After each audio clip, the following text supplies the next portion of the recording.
To make anything a habit, do it. To not make a habit, do not do it. To unmake a habit, do something else in place of it. These are the wise words from Epictetus.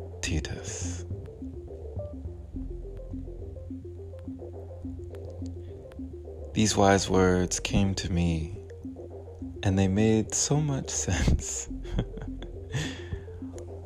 Oh, the habits I used to hope I'd break.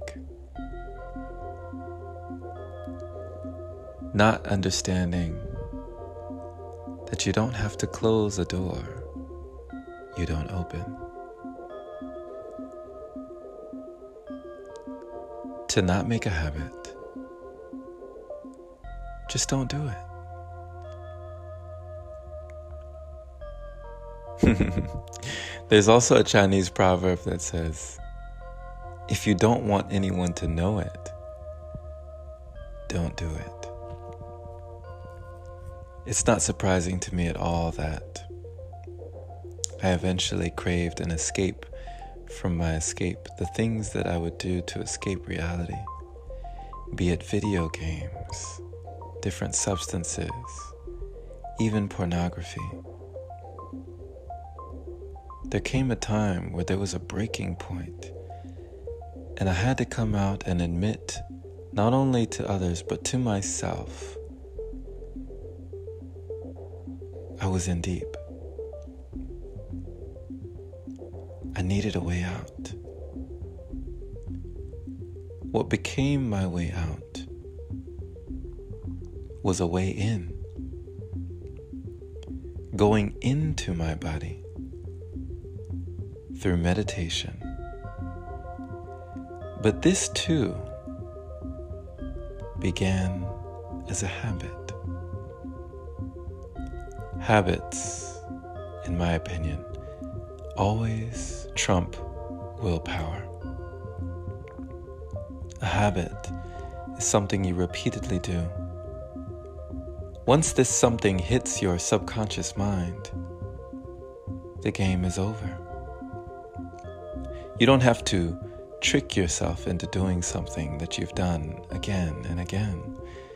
It becomes second nature to you. So easy, like breathing or driving for some.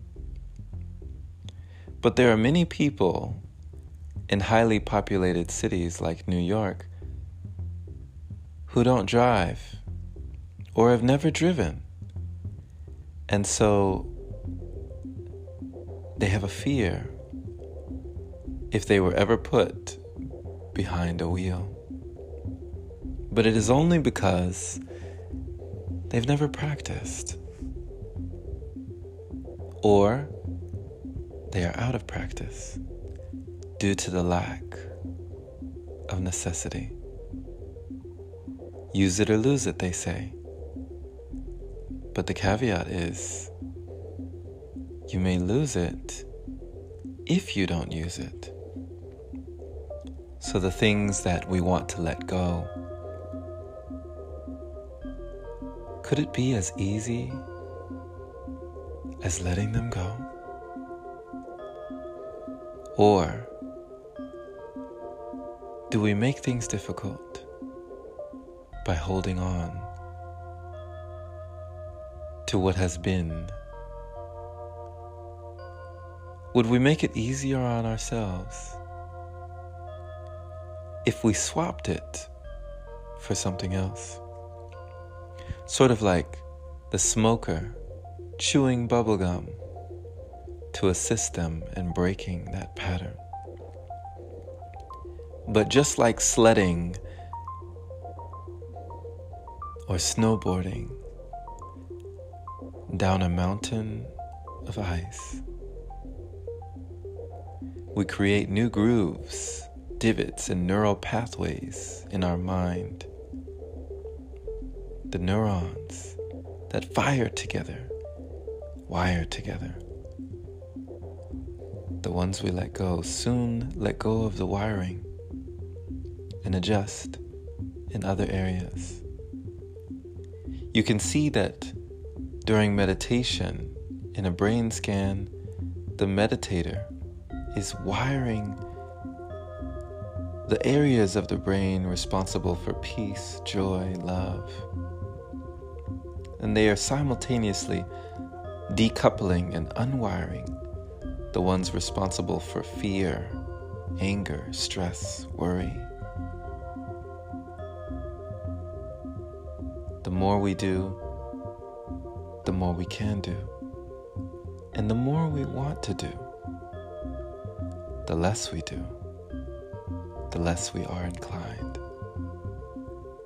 So, my friend, if you're looking to create new habits this year, ones that will sustain you and maintain you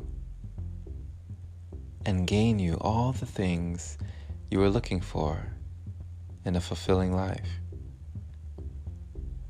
just start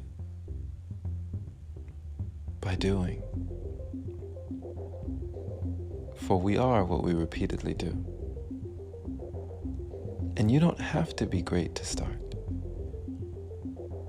but you have to start to be great.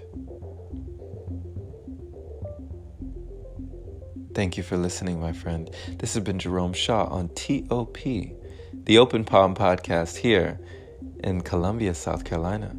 I trust you received an encouraging message letting you know that we don't have to get things right. Often we just have to get them going. Once you get the ball rolling, now momentum kicks in. But in order to get that momentum, some things need their tipping point. And in order to break a cycle, you've got to find something new. Share this with someone who needs to hear it. And if this is your first time receiving this podcast, subscribe for inspirational messages like this. If you'd like to support, consider opening your browser to anchor.fm/jshaw. Clicking that support button there is much appreciated. Shout out to all the supporters who continue to donate, making it possible for episodes like this. Have a blessed day or night, wherever you are, my friend. And as always, take care.